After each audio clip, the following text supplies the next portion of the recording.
রাজনৈতিক অঙ্গনে যখন নির্বাচন আর সংস্কার ঘিরে নানামুখী বিতর্ক এবং আলোচনা চলছে, সেই মুহূর্তে ৩১ ডিসেম্বর ঘিরে রাজনৈতিক অঙ্গনে নতুন করে কৌতূহল সৃষ্টি হয়েছে।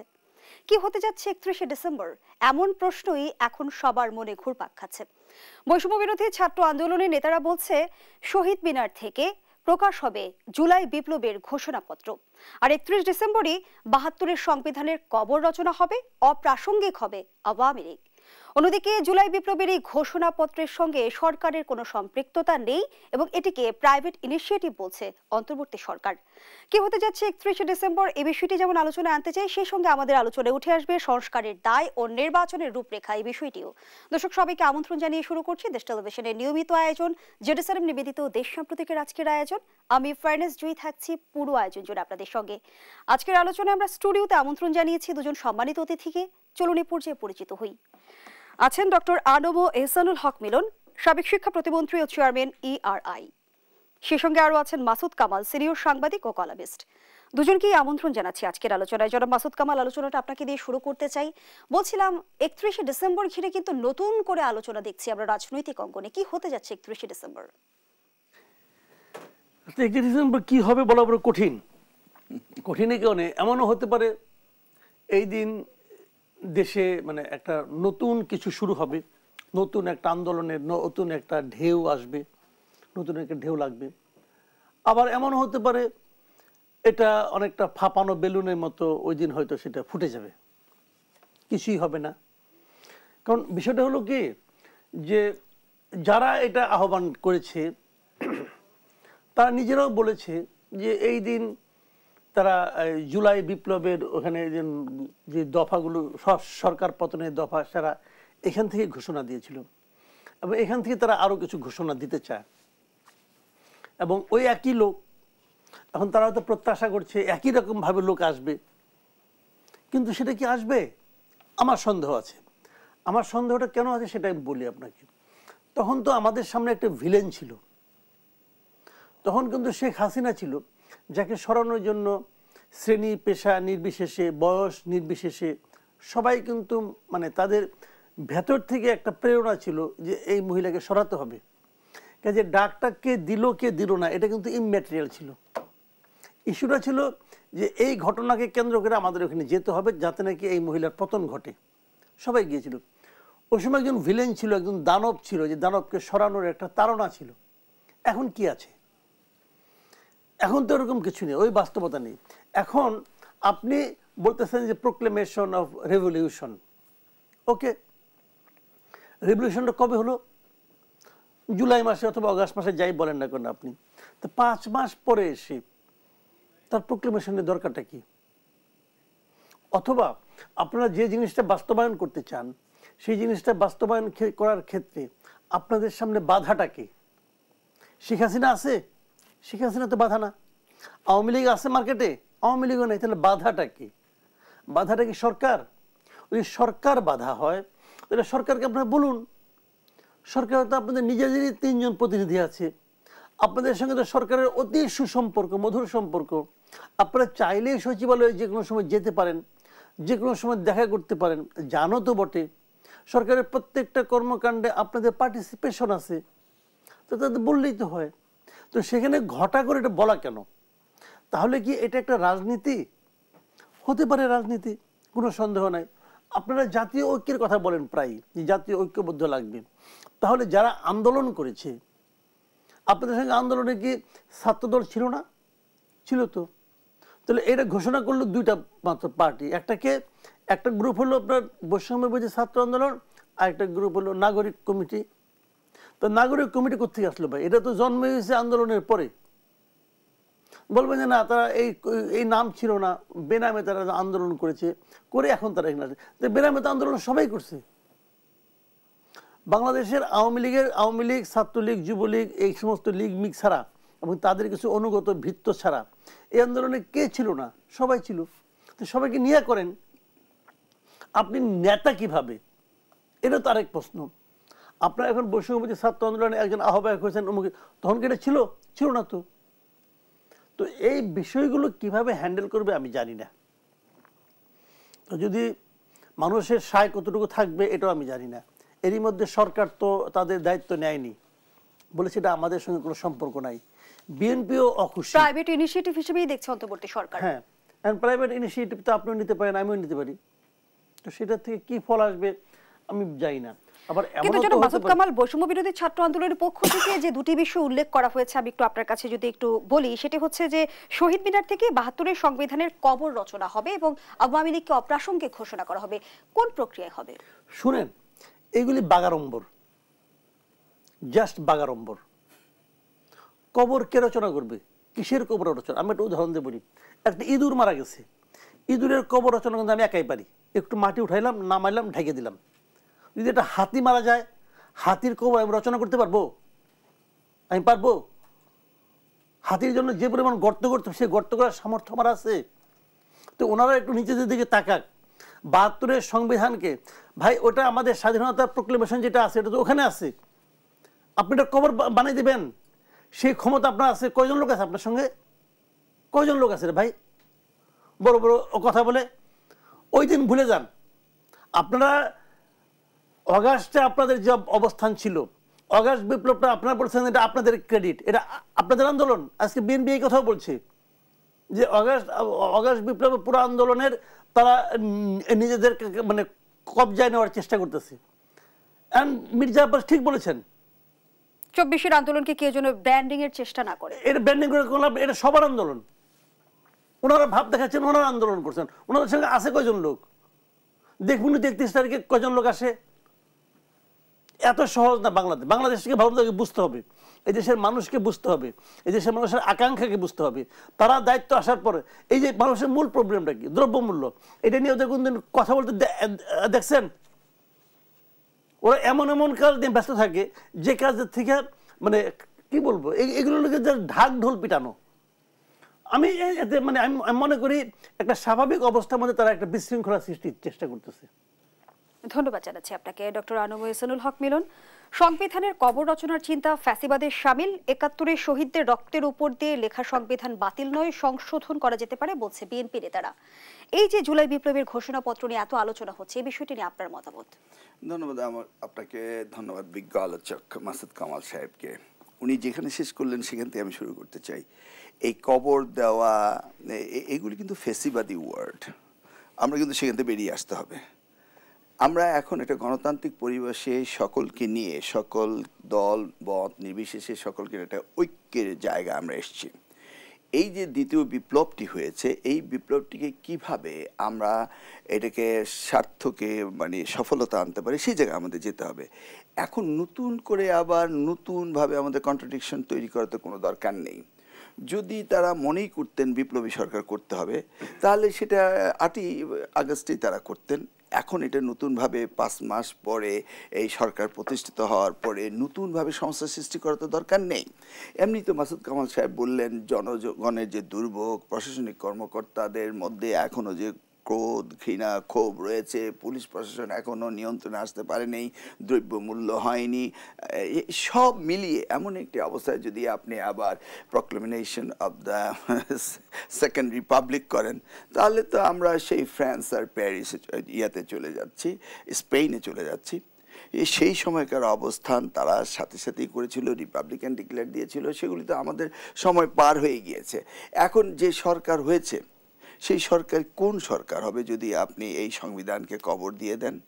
তাহলে এই সরকারকে বাদ দিয়ে অযৌক্তিকভাবে আপনি এই সরকার করেছেন, তাহলে তো এই সরকারকে আবার আগামী সরকার এসে আদালতে দাঁড় করাবে যে তোমরা কিসের বলে সরকার হলে। ইউসি সেখানে কিন্তু অনেকে প্রশ্ন রাখছে যে ৩১শে ডিসেম্বর বিপ্লবী সরকার গঠন হবে কিনা। হ্যাঁ, সেটা যদি হয় তো এই সরকারকে আবার আমরা কাঠগড়া দাঁড়া করাবো। তো আরেকটি আইসিটি কোর্ট করতে হবে যে তোমরা কোথেকে আসলে, কিভাবে আসলে, কে তোমাদের বসালো, তাদের যে অ্যাক্টিভিটি, তাদের যে রুল অফ গভর্নেন্স যেগুলো ছিল সেগুলিকে তো আবার ডিক্লাইন করা হচ্ছে। এই যে সমস্যার মধ্যে আমরা সমাধান না খুঁজে আরও সমস্যা বের করছি, এটা তো প্রয়োজন নেই। প্রয়োজন হচ্ছে আমাদের সংবিধান যদি রেটিফাই করতে হয় এটা সংসদ সদস্যদের লাগবে। তো এই সংসদ লাগলে নির্বাচনের পরে সেটা হোক, তারা যে সাজেশনগুলি দেখছে এগুলি লিপিবদ্ধ করা হোক, এবং প্রত্যেকটি দল মত নির্বিশেষে সকলে মিলে একটি জাতীয় সনদ তৈরি করুক যে হ্যাঁ আমরা নির্বাচনী ইশতেহারে এইগুলি দেব, ঘোষণাপত্রে থাকবে, এবং নির্বাচন হওয়ার পরে আমরা সেগুলি করব।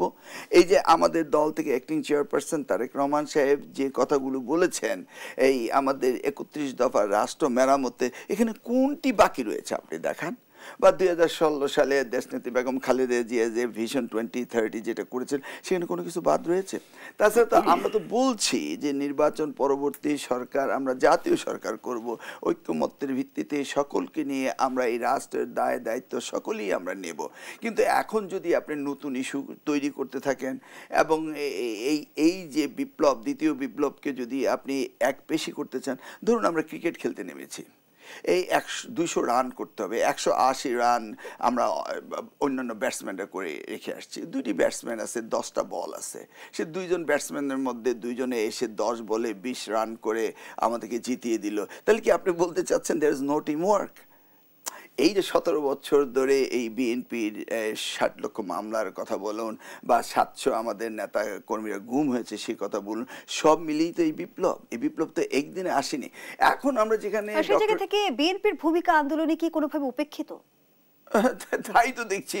এখন যদি আপনি সেকেন্ড রিপাবলিক ঘোষণা করেন, এই ধরনের ঘোষণাটি হঠাৎ করে দেওয়া এই রাষ্ট্রটিকে একটা অস্থিতিশীল পরিবেশে নিয়ে যাওয়া হচ্ছে না? দেখুন না, এই রাষ্ট্রপতি নিয়ে প্রসঙ্গ, এক দল গিয়ে ঘেরাও করলো রাষ্ট্রপতি ভবন, আরেক দল যাচ্ছে এই শহীদ মিনারে, এগুলি কি প্রয়োজন রয়েছে?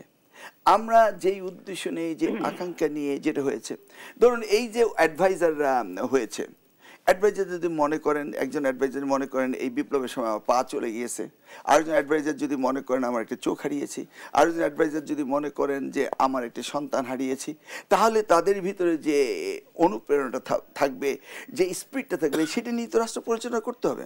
আপনার যখন অ্যাডভাইজার নিয়োগ করলেন তখন কোনো ভিকটিমকে আনলেন না, আপনার শুধু যার যার ফিল্ডে যারা প্রথিতযশা নিজ নিজ কর্মক্ষেত্রে তাদের নিয়ে আসছেন। এখন এক একজন অ্যাডভাইজার এক এক রকম কথা বলছে, এইভাবে তো হচ্ছে না। আমি তো মনে করেছিলাম যে ডক্টর ইউনুস নোবেল লরিয়েট, উনি নেলসন ম্যান্ডেলা হবেন, ওনার নেতৃত্বে যে সরকার হবে, এই সরকার সত্যিকারে একটি গঠনমূলক আগামী দিনের ভবিষ্যৎ প্রজন্মের জন্য একটি সুন্দর দেশ উনি করার চেষ্টা করবেন। দেখুন, আমি একমাত্র ডক্টর ইউনুসকে দেখছি 84 বছর বয়সে, যিনি 20 বছরের চিন্তা ভাবনা করেন, কারণ ওনার যতগুলি হাইপোথিসিস রয়েছে, যা ওনার রয়েছে সব কিছুই তো উনি তরুণ প্রজন্মের জন্যই করছেন। তো সেই জন্য আমরা ভেবেছিলাম যে এই সরকার এসে তরুণ প্রজন্মকে এমনভাবে উনি সুযোগ দিবেন, সুবিধা দিবেন, রাষ্ট্র গঠনে তাদের ভূমিকা থাকবে, সহযোগিতা থাকবে। এখন যদি আমরা সকলে তরুণ প্রজন্ম মিলে মনে করি যে না, যারা এর আগে 71-এর স্বাধীনতা এনেছিল, যারা এতদিন সংগ্রাম করেছে, তারা বাদ দিয়ে আমরাই সরকার গঠন করব, আমরাই দেশ চালাবো, এটা তো হয় না। You need experience people. এই ধরনের কথা বলা যায় চটকদার, কিন্তু তা তো হয় না। আমরা স্পেনের এই প্রক্লেমেশন অফ আমরা দেখেছি, আমরা ইয়েরটাও দেখেছি, কি বলে ফ্রান্সেরটাও দেখেছি, দেখিনি কি আমরা সেকেন্ড রিপাবলিক ঘোষণা, এটা ফেইলিউর হয়েছিল না স্পেনেরটা? ফ্র্যাঙ্কো আসছিল না? তো এগুলো তো আমরা দেখেছি। তো সেই জায়গাটা কি আমরা কেন যাব? অপরদিকে আমাদের প্রতিবেশী রাষ্ট্র, তারা তো আমাদের দিকে কিভাবে ওত পেতে চিলের শকুনের চোখের মতো তাকিয়েছে। তো সেই ক্ষেত্রে যদি আমরা এখন এই সমস্ত বিষয় নিয়ে হুজুগে মাতামাতি করতে তো হবে না। একটা কন্টিনিউয়াস প্রসেসটার মধ্যে ইন্টারাপশন করেছিল বিগত 15 বছর, এখন আমরা রিইনস্টেট করবো, will back to the track. একটি নির্বাচন হবে, নির্বাচনের মাধ্যমে ভোটাধিকার প্রতিষ্ঠিত হবে, সেখান থেকে জনগণ নির্বাচিত প্রতিনিধি করবে, তারা রাষ্ট্রকে সুন্দরভাবে চালাবে। আর ফেসিবাদ তো বিএনপি সময় আসেনি, ফেসিবাদ তো পরবর্তী সময়ে এসছে। তাহলে এই ক্ষেত্রে একটু বেশি বাড়াবাড়ি হয়ে যাচ্ছে না? কিন্তু ডক্টর আহসানুল হক মিলন, যেমনটি আসলে বৈষম্য বিরোধী ছাত্র আন্দোলন নেতারা বলছে, শুধুমাত্র দ্রুত নির্বাচনের জন্য কি গণ অভ্যুত্থান ঘটেছে? 2000 মানুষ প্রাণ দিয়েছে। না না, এই কথাটি তো এইভাবে এক শব্দে শেষ করা যাবে না। আমরা আন্দোলন করেছিলাম কি জন্য? 2024-এর 7ই জানুয়ারি নির্বাচন যেন না হয়, আমরা বয়কট করেছিলাম কি জন্য? আমরা 2018 সালের নির্বাচন গিয়ে কি দেখেছিলাম? আমরা 2014-তে নির্বাচনে যাই নাই কেন? একটা গণতান্ত্রিক রাষ্ট্রে রাষ্ট্র ক্ষমতা পরিবর্তনে জবাবদিহিতার রাজনীতি করতে হলে তো নির্বাচনেই, এর কোনো অল্টারনেট আছে? ইউনাইটেড স্টেটস অফ আমেরিকায় ট্রাম্প নির্বাচনের মধ্য দিয়েই তো এসছেন নাকি, বা পার্শ্ববর্তী দেশ ভারতে, এর কোনো বিকল্প কোনো থিওরি কি গণতান্ত্রিক গণতান্ত্রিক দেশে হয়েছে। এখন নির্বাচন আগে না সংস্কার, ইটস নট ট্রু। নির্বাচন দিতে হবে, যা যা প্রয়োজন সেটা সংস্কার করতে হবে, ইট উইল রান প্যারালালি। এর আগে আমরা দেখেছি এক উপদেষ্টা আপনাদের বিরুদ্ধে সুস্পষ্ট অভিযোগ করেছে যে আপনারা চাইছেন সংস্কার আপনাদের অধীনে হোক, তাই আপনারা অন্তর্বর্তী সরকারকে ব্যর্থ প্রমাণ করার চেষ্টা করছেন। নিশ্চয়ই এই বিষয়ে আপনার ব্যাখ্যা থাকবে। আমি একটা বিরতি নিয়ে ফিরছি। দর্শক, জেরুজালেম নিবেদিত দেশ সাম্প্রতিকের এই পর্যায়ে একটা বিরতি নিচ্ছি, সাথেই থাকুন।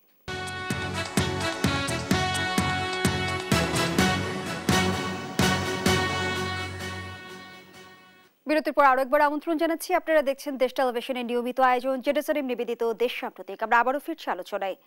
ডক্টর আনব এহসানুল হক মিলন, যে আলোচনায় আমরা ছিলাম, আপনারা দ্রুততম সময়ের মধ্যে নির্বাচন চাইছেন, আপনারা চাইছেন সংস্কার আপনাদের অধীনেই হোক, সেই জায়গা থেকে আপনারা অন্তর্বর্তী সরকারকে ব্যর্থ প্রমাণ করার চেষ্টা করছেন, এমন অভিযোগ আপনাদের বিরুদ্ধে। মোটেই না, সংস্কারটা চলমান। যতদিন বাংলাদেশ থাকবে বিশ্বের মানচিত্রে, ততদিনই সংস্কার চলতে থাকবে। এই চলমান সংস্কারকে তো আপনি বলতে পারেন না যে আমরা সকল সংস্কার করব। Number one. নাম্বার টু হচ্ছে, ক্রমান্বয়ে আমরা দেখছি যে এই সরকার তারা বিভিন্ন ক্ষেত্রে সফলতা অর্জন করতে পারছে না। ইন দিস কেস তাদের জন্য তো এটা ভালো, আরও উচিত হবে যে যত শীঘ্রই সম্ভব নির্বাচন দিয়ে তারা বেরিয়ে আসা। যদি তারা কমপ্লিটলি তাদের রেটিং হাই হতো তাহলে হতো। আপনি অসন্তুষ্টের মাত্রা দেখছেন, জনপ্রশাসনের কর্মকর্তারা অসন্তোষ করছে, রিটায়ার্ড আর্মি অফিসাররা করছে, কে না করছে, শিক্ষক, ছাত্র, অভিভাবক, কলেজ বানানো নিয়ে সব কিছু নিয়ে চারিদিকে শুধু অসন্তোষ। অপরদিকে দ্রব্যমূল্য হতে শুরু করে নাগরিকদের আকাঙ্ক্ষার প্রতিফলন এই সরকার ঘটাতে পারেনি। অ্যাডমিনিস্ট্রেটিভ তারা কোনো এমন কোনো প্ল্যানও লে আউট করতে পারেনি যে আমি এই 1 বছর থাকবো, 1 বছর আমার এই মন্ত্রণালয় এগুলি করবে। তো যেই সরকার জনগণের ম্যান্ডেট হারাচ্ছে, সেই সরকারকে কি করা উচিত? সেখানে প্রশ্ন আসে, নির্বাচিত সরকার আসলে কোন জাদু বলে সকল সমস্যার সমাধান করবে রাতারাতি? এটা তো তাদেরই জব, তাদেরই ডিউটি। বিগত দিনে নির্বাচিত সরকারই তো করেছে, এটা সোনাল লেটার, তারাই তো করবে। They are the professionals run the country. এটাকে তো উপেক্ষা করলে চলবে না, নো ম্যাটার হোয়াট। হ্যাঁ, তারা নতুন দল করে তারা নির্বাচনে আসবে, ওয়েলকাম, মোস্ট ওয়েলকাম। এখন আওয়ামী লীগ নেই আর অন্য দল আসছে, এসে নির্বাচন, তাদেরও তো এটা তো বলা হয়নি শুধু বিএনপি নির্বাচন করে এককভাবে আওয়ামী লীগের মতো খালি মাঠে গোল দিবে। সকলে তো নির্বাচন করার অধিকার রয়েছে। এখন জোট করার দরকার নেই, তারা সকল দল এসে ইলেকশন করুক, করে যে দল সংখ্যাগরিষ্ঠ সেই দলই দেশ শাসন করবে। কিন্তু ইন দিস কেস বিএনপি বলেছে আমরা একটা জাতীয় সরকার গঠন করো। What else you want? আমাদের দল যে ঘোষণা দিয়েছে সেখানে এমন কি রয়েছে যে তারা এর পরিবর্তন করতে পারবে? কোন বিষয়টিকে বিএনপি আজ থেকে 2 বছর আগে এই সংস্কারের কথা বলা হয়েছে? এমন তো না যে আজকে আমরা নতুন করে তড়িঘড়ি করে সংস্কারের একটা ফর্দ বানিয়েছি। আমরা তো অনেক আগে থেকেই বলেছি যে আমরা এইগুলি করতে চাই, এবং সেই করার জন্য ধরুন এই বিপ্লবটা যদি না হতো তাহলে কি বিএনপি ঘরে চলে যেত? বিএনপি কি আন্দোলন করতো না? আমরা কি আগামী দিনের রাজনীতির ময়দানে থাকতাম না? আমরা কি গিভ আপ করেছিলাম? 2009 থেকে শুরু করে 2014, 2018 আমরা তো গিভ আপ করিনি। আমরা তো রাজপথেই রয়েছি, আমরা তো আন্দোলন করেই যাচ্ছি।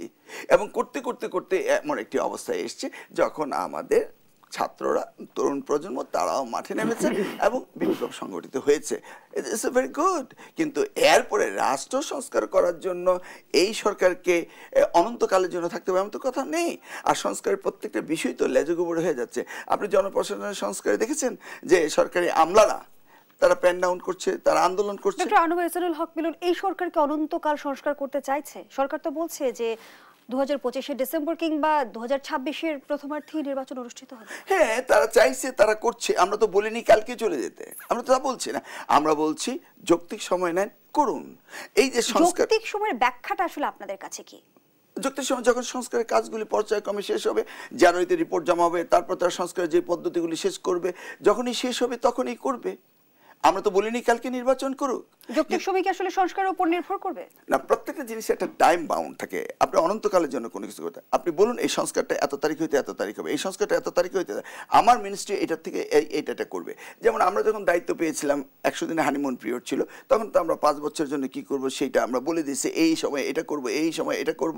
তো তারাও তো এটা সময় নির্ধারণ করা হবে, করে বলে দিবে। তারা বলেছে 25 ডিসেম্বরের মধ্যে করবে। আবার প্রেস সেক্রেটারি সাহেব বললেন যে আমরা 26 জুনের ভিতরে করতে চাই, কাজগুলি এগিয়ে নেই।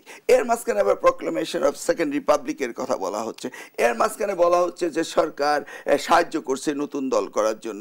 এগুলো তো বাজারে থাকে না, এগুলো তো বেরিয়ে আসতেছে। ছাত্রদের নতুন দল নিয়ে আপনারা কেন আতঙ্কিত? না না, আমরা খুশি, লেট দেম কাম ফরওয়ার্ড। আপনি দেখছেন না, আওয়ামী লীগ 40% মার্কেটের ভোট শেয়ারে এখানে তারা নেই, তারা অনুপস্থিত, সেখানে আরেকটি দল আসতেই হবে। কে বলছে আমরা আতঙ্কিত? We welcome them. কি বলেন আপনি? আমরা তো চাই এদেশের রাজনীতি করার সুন্দর পরিবেশ আসুক, কিন্তু এই সরকার কোনো রকম ভাবে যেন এর সাথে ইনভলভ না হয়। আচ্ছা, আমি যদি বলি এই ছাত্রদের 2 জন প্রতিনিধি ওখানে রয়েছেন, তাহলে তারা রিজাইন করে চলে আসুক না। আমাদের কি কোনো প্রতিনিধি আছে? বিষয়গুলো বুঝতে হবে। আমি যখন আমার এলাকায় যাই, আমাকে তো এসপিডিসি ওসি পাহারা দেয় না, তাকে তো এসপিডিসি ওসি পাহারা দিচ্ছে, এর তো প্রয়োজন নেই। আমিও রাজনীতি করবো, সে এইটাই তো বলা হয় প্লেন লেভেল ফিল্ড। ডক্টর এসরুল হক বিলন, অরাজনৈতিক অন্তর্বর্তী সরকার আসলে কেন কিংস পার্টি গঠন করবে? সেটা তো আমারও প্রশ্ন। আপনি খোঁজ নিয়ে দেখুন, ইটস এ ফ্যাক্ট, আমরা খবর পেয়েছি। এটা তো আমার প্রশ্ন, কেন তারা করতে যাবে?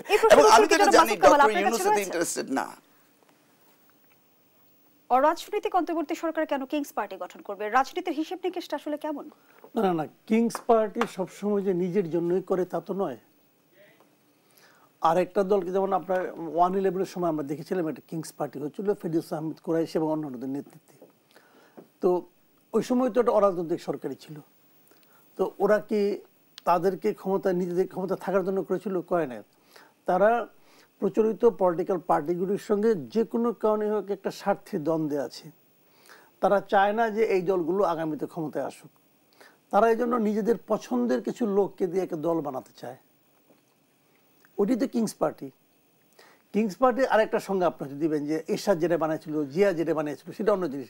যে উনি নিজেই ক্ষমতায় থাকার জন্য একটা দল বানিয়েছেন, অথবা নিজেই মনে করেছেন ওনার জন্য একটা দল দরকার, সেটা একটা হিসাব। আর এখানে যে ফরম্যাটটা আসতেছে সেটা হলো ওনারা এদেরকে চান না, এদেরকে বিদায় করে বিকল্প একটা শক্তিকে পলিটিক্যাল পার্টি হিসেবে দাঁড় করাতে চান, এবং সেই আকাঙ্ক্ষা থেকে তারা একটা দলকে দায়িত্ব দিতে চাচ্ছেন। সেইভাবে তারা করছেন। কাজে সেভাবে এখানে হতে পারে, এখানে তারা চাচ্ছেন যে না, আমরা আওয়ামী লীগ বিএনপি কেউ না আসুক, তৃতীয় কেউ একজন আসুক, এবং তাদেরকে নানাভাবে প্রতিষ্ঠিত করার চেষ্টা করছেন। আর এটা হতে পারে, কিন্তু কাজে আসলে তারা কি চাচ্ছে এটা এখনো ক্লিয়ার নয়। তবে এটা শিওর, এটা বোঝা যাচ্ছে যে সময় ক্ষেপণটা হচ্ছে। এখন সময় ক্ষেপণ হলে কার লাভ হয় সেটাকে দেখার ব্যাপার আছে। কিন্তু আওয়ামী লীগ এই নির্বাচনে নাই।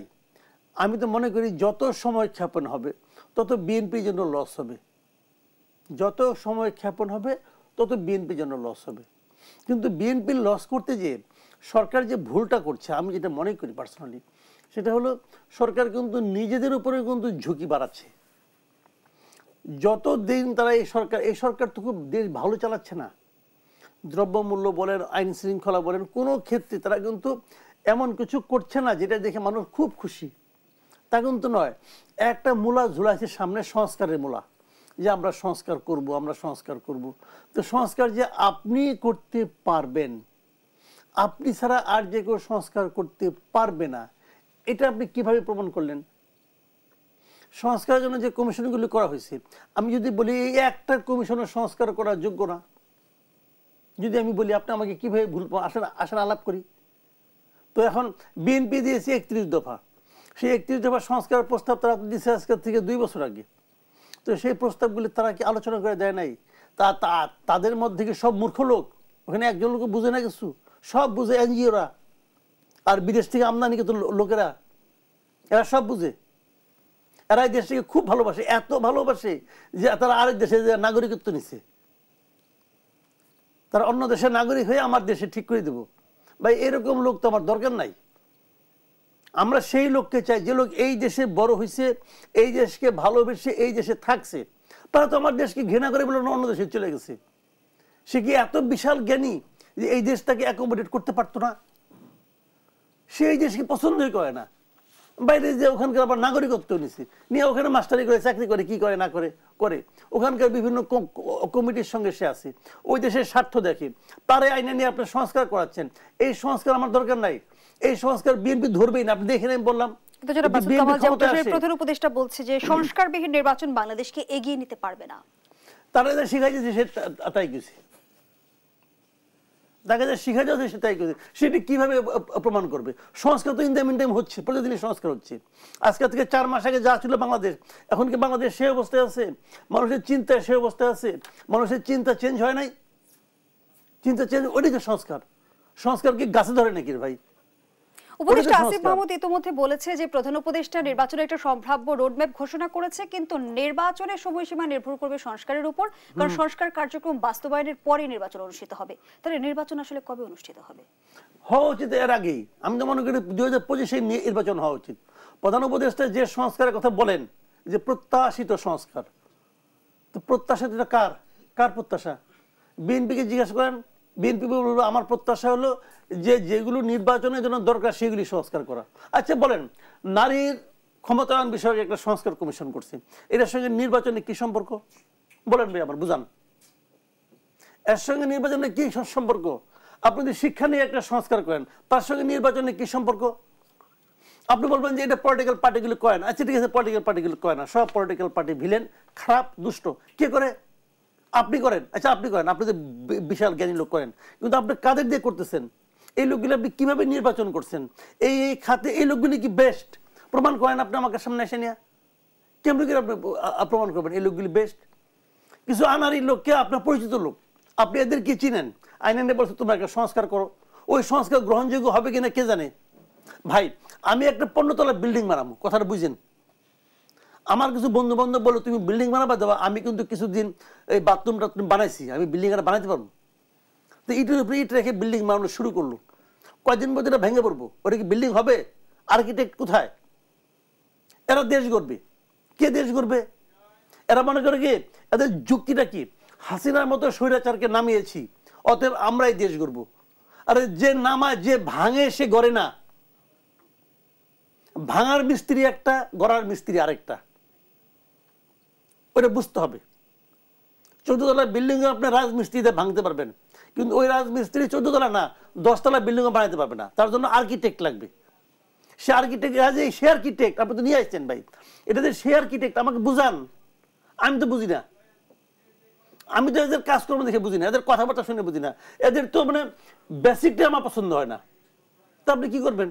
আপনি সংস্কার করবেন, খালি দাবি করলে তো হলো না। জনাব মাসুদ কামাল, জনপ্রশাসন সংস্কার কিংবা নির্বাচন ব্যবস্থা সংস্কার ছাড়া কি গ্রহণযোগ্য নির্বাচন নিশ্চিত করা সম্ভব হবে কি? আমি আরেকটা কথা বলে শেষ করি আপনাকে। 2 দিন ধরে দেখলাম ঢাকায় এই আপনার ইয়েতে, এই যে কি কৃষিবিদ ইনস্টিটিউটে বিশাল একটা হলো, আপনার ওয়ার্কশপ হলো, সমস্ত লোকজন এখানে হাজির করছে। এখানে এটা কি ভাই?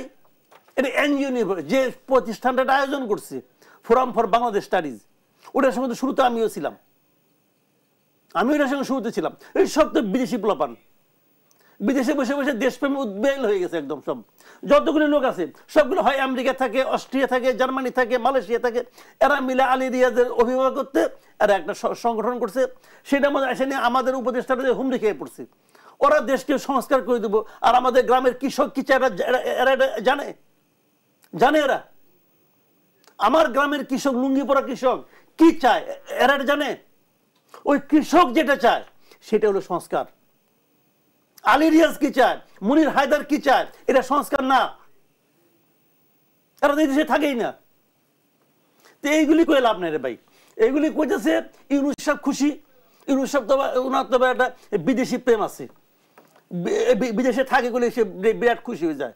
তোমরা বিদেশ থাকো, আসো, দেশ গড়ো। আর ভাই দেশ গড়ার জন্য দেশের লোক খুঁজেন, বিদেশের লোক না। সেখানে আপনার কাছে আমার প্রশ্ন ছিল, প্রশাসনের সংস্কার কিংবা নির্বাচন ব্যবস্থা সংস্কার ছাড়া গ্রহণযোগ্য নির্বাচন নিশ্চিত করা সম্ভব হবে কিনা, সেই আলোচনায় ফিরতে চাই। আবারও বিরতির সময় হয়েছে। দর্শক, জেরুজালেম নিবেদিত দেশ সম্প্রতিকের এই পর্যায়ে আবারও বিরতি নিচ্ছি, সাথেই থাকুন।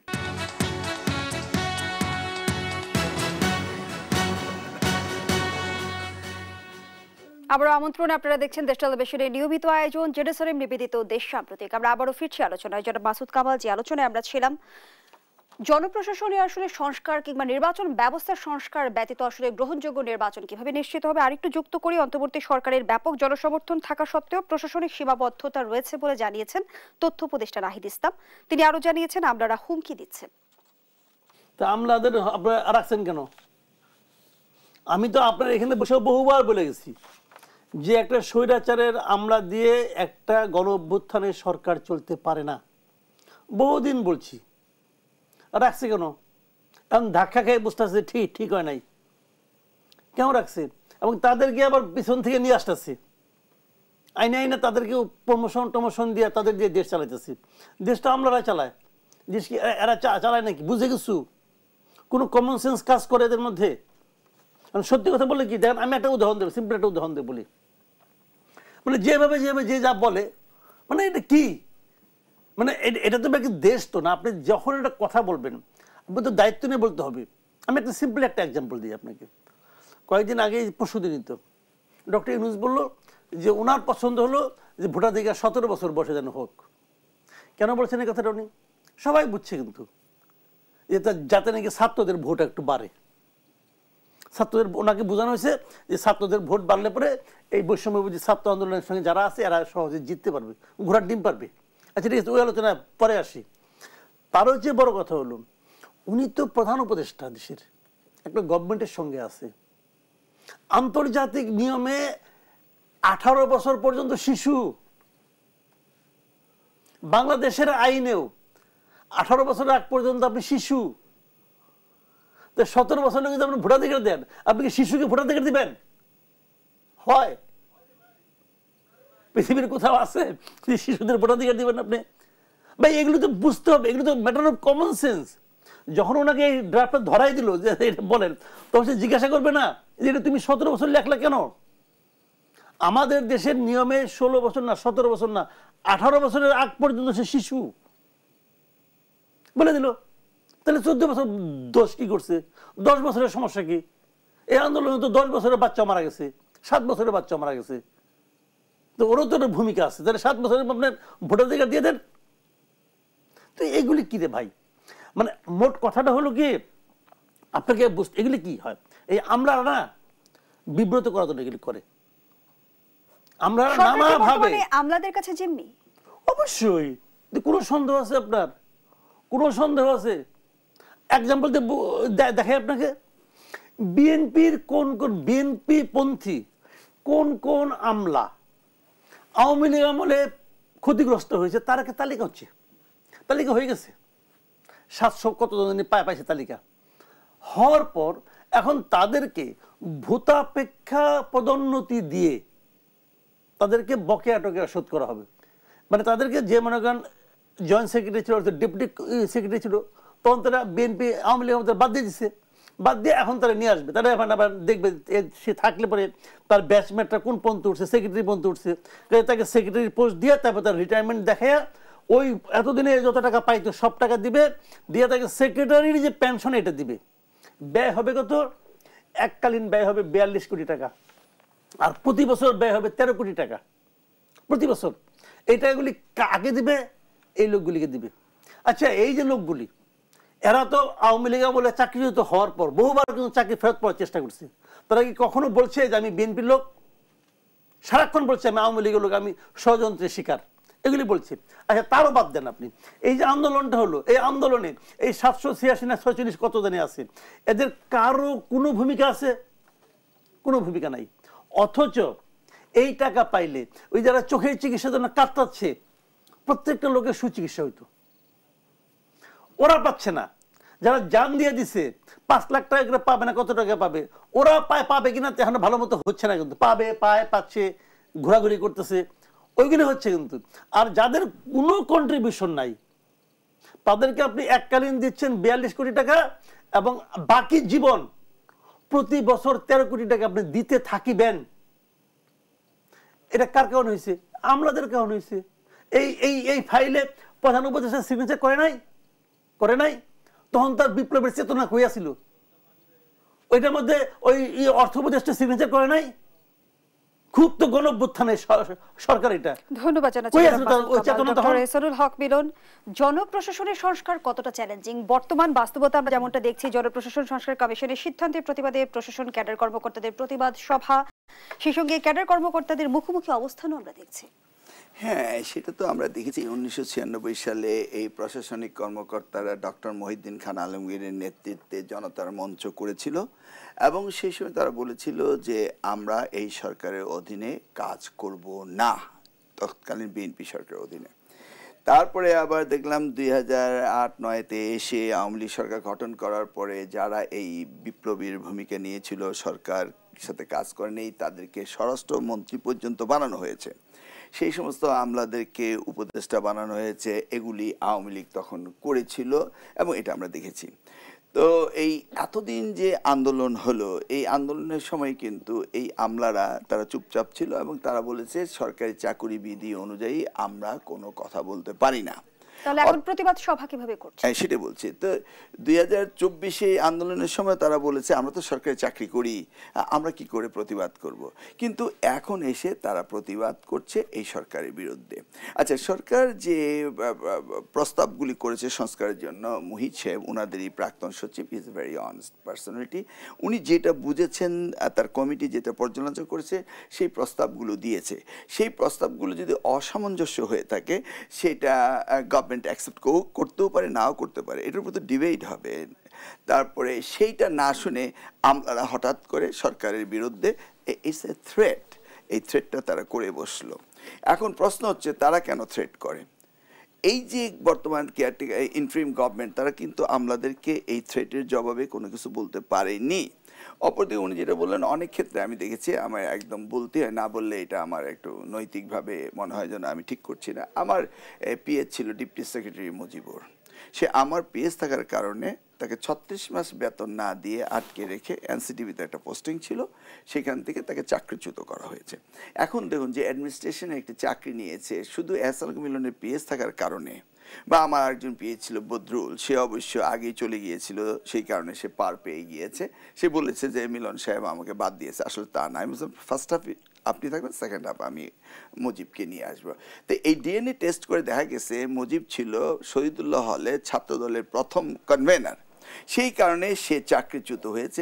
অতএব তার নাতি, তার প্রতি তার থুন্তি, তার বাপের ঐতিহ্য বলার মতো কোনো সুযোগই নেই। ডিপটি সেক্রেটারি থেকে বের করে দেওয়া হয়েছে, সেই জন্য সে নিশ্চয়ই দাবি রাখে। আমি যখন কুমিল্লা জেলে ছিলাম তখন আমাকে তো I was the first victim of Awami League government. আমাকে মিথ্যা মামলা নিয়ে আমার কোনো রকম দুর্নীতির কোনো কিছু পাইনি। আমি মোবাইল ছিনতাই করেছি, ভ্যানিটি ব্যাগ ছিনতাই আমি আমার স্ত্রী মিলে করেছি, তারপর মহিউদ্দিন খান আলমগীরের মন্ত্রী থাকা অবস্থায় যখন আমাকে সিকিউরিটি দেওয়া হতো, এমন কোনো মামলা নেই যে না দেওয়া হয়েছে। তো এই যে সেই সময় আমরা মামলা খেয়েছি, আমি জেলে থেকেছি, কুমিল্লা জেলে। আমি দেখেছি সেখানে মনে আছে বিডিআর এর হত্যার পরে, মিউটিনির পরে এই ক্যান্টনমেন্টে পতিত সরকার প্রধান শেখ হাসিনা গিয়েছিল এবং সেখানে আর্মি অফিসার উচ্চবাচ্য করেছিল, তাদের সহপাঠী কলিগকে সেখানে মারা হয়েছে। তারা বলেছিল আমাদেরকে পারমিশন দিলে আমরা রেস্কিউ করতে পারতাম। এই কথাগুলি বলার কারণে সে সময় আমি নিজে দেখেছি যে কারাগারে তাদেরকে রাখা হয়েছে এবং ডেথ পেনাল্টি সেলগুলোতে তাদের রাখা হয়েছে। তো এইভাবে আর্মিতেও কিন্তু এইভাবে তারা ডিএনএ টেস্ট করে বাদ দিয়েছে। অতএব সেই ক্ষেত্রে তারা আজকে তাদের সুবিধা আদায়ের জন্য তারা মিছিল করেছে, মিটিং করেছে। এখন এই সুবিধা আদায় নয়, যারা বঞ্চিত হয়েছে বঞ্চিতদের তালিকা থাকতে হবে এবং 15 বছর তো বঞ্চিত হয়েছে, এটা তো নির্দ্বিধায় অস্বীকার করা যায় না।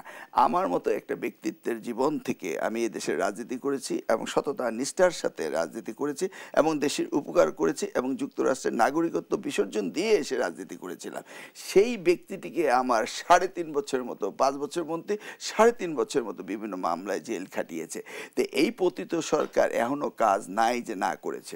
হ্যাঁ, আমরা রিয়েলি এটা সেকেন্ড প্রক্লেমেশন অফ আওয়ার স্বাধীনতা যেটা করতে চাচ্ছে সেটা আমরা বলতে পারি, করতে পারি, তাই বলে 71কে আমরা বাদ দিতে পারি না, সেই জায়গায় আমি যেতে চাচ্ছি না। এখন এই যে আওয়ামী লীগ সরকার বিগত 15 বছর যে অত্যাচার অনাচার করেছে তার সুষ্ঠু একটি সমাধানের দরকার, সেই জন্য সকলেই যাচ্ছে।